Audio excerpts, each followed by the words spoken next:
मुहतरम हजरात, मोहल्ले वालों से गुजारिश है कि कल ही ईद उल फित्र की नमाज सुबह 7:30 बजे अदा की जाएगी, चूँकि चांद नज़र आ गया है। मुहतरम हजरात, मोहल्ले वालों से गुजारिश है कि कल ही ईद उल फित्र की नमाज सुबह 7:30 बजे अदा की जाएगी। चलिए आज ईद की नमाज पहली सफ में अदा करते हैं। भाई चलिए हम लोग आज ईद की नमाज पहले सफ में अदा करेंगे। चलिए आज हम पहली सफ में ईद की नमाज पढ़ेंगे। तो सारे लोग आ गए ना? जी हजरत, सब लोग आ गए हैं। तो चलिए सबसे पहले ईद की नमाज हम लोग अदा कर लेते हैं। खड़े हो जाइए, पढ़ा दें। हजरत एक मसला है। क्या पूछिए? वो जरा सा ईद की नियत तो बता दे लीजिए। यही परेशानी है मुसलमानों से, हम यहीं आकर के फंसते हैं। अरे हम 40 साल से ईद की नमाज पढ़ रहे हैं, 50 साल से पढ़ रहे हैं, कोई 30 साल से पढ़ रहे हैं, और हमें और आपको 1 साल वक्त मिलने के बाद भी हम यहाँ आकर के फंस जाते हैं। ईद की नमाज हम लोग साल में एक ही बार पढ़ते हैं, लेकिन हम और आप यहीं आकर के फंसते हैं कि ईद की नमाज की नियत याद नहीं है। तो ये वीडियो बनाने का मकसद यही है कि हम और आप यहीं आकर के फंसते हैं कि हजरत नियत बता दीजिए।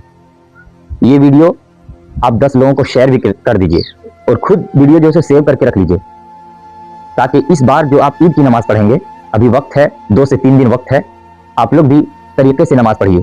तो चलिए हम लोग प्रैक्टिकल करके दिखाते हैं कि ईद की नमाज हम लोग किस तरीके से पढ़ेंगे। सबसे पहले हम लोग नियत जानते हैं, किस तरीके से नियत करेंगे।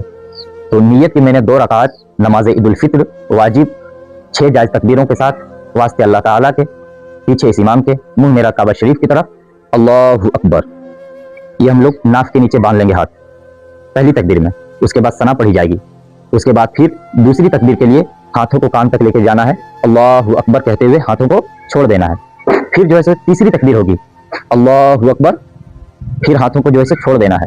फिर चौथी तकबीर होगी, अल्लाहु अकबर, अब हाथों को हम लोग को नाक के नीचे बांध लेना है। बांध लेने के बाद करत होगी, करत होने के बाद फिर हम लोग को अल्लाहु अकबर कहते हुए जो है हम लोग को रुकू में जाना है। फिर यहाँ से उठेंगे, उसके बाद फिर जो है हम लोग सजदा करेंगे। उसके बाद फिर यहाँ से जो है हम लोग उठने के बाद हाथ जो है बांध लेना है। उसके बाद इमाम करत करेंगे, करत करने के बाद फिर जो है तकबीर होगी, अल्लाहु अकबर कहते हुए हाथों को छोड़ देना है। फिर जो है तकबीर होगी, अल्लाहु अकबर, हाथों को छोड़ देना है ना। फिर तकबीर होगी, अल्लाहु अकबर कहते हुए हाथों को छोड़ देना है, और फिर जो है अल्लाहु अकबर कहते हुए रुकू में चले जाना है। अब जो है इसी तरीके से नमाज हम लोग पूरी करेंगे। उसके बाद सलाम फेर देंगे। इसी तरीके से हम लोग ईद की नमाज मुकम्मल पढ़ेंगे। तो इस वीडियो को आप लोग लाजमी शेयर करें, अपने दोस्तों तक शेयर करें। ईद की नमाज अगर आप पढ़ना जानते हैं तो आप शेयर कर दीजिए, और नहीं जानते हैं तो इस वीडियो को सेव करके रख लीजिए और बार बार देखिए। और इस बार कोशिश ये कीजिए कि हम ईद की नमाज बेहतरीन तरीके से अदा करेंगे, और हमारी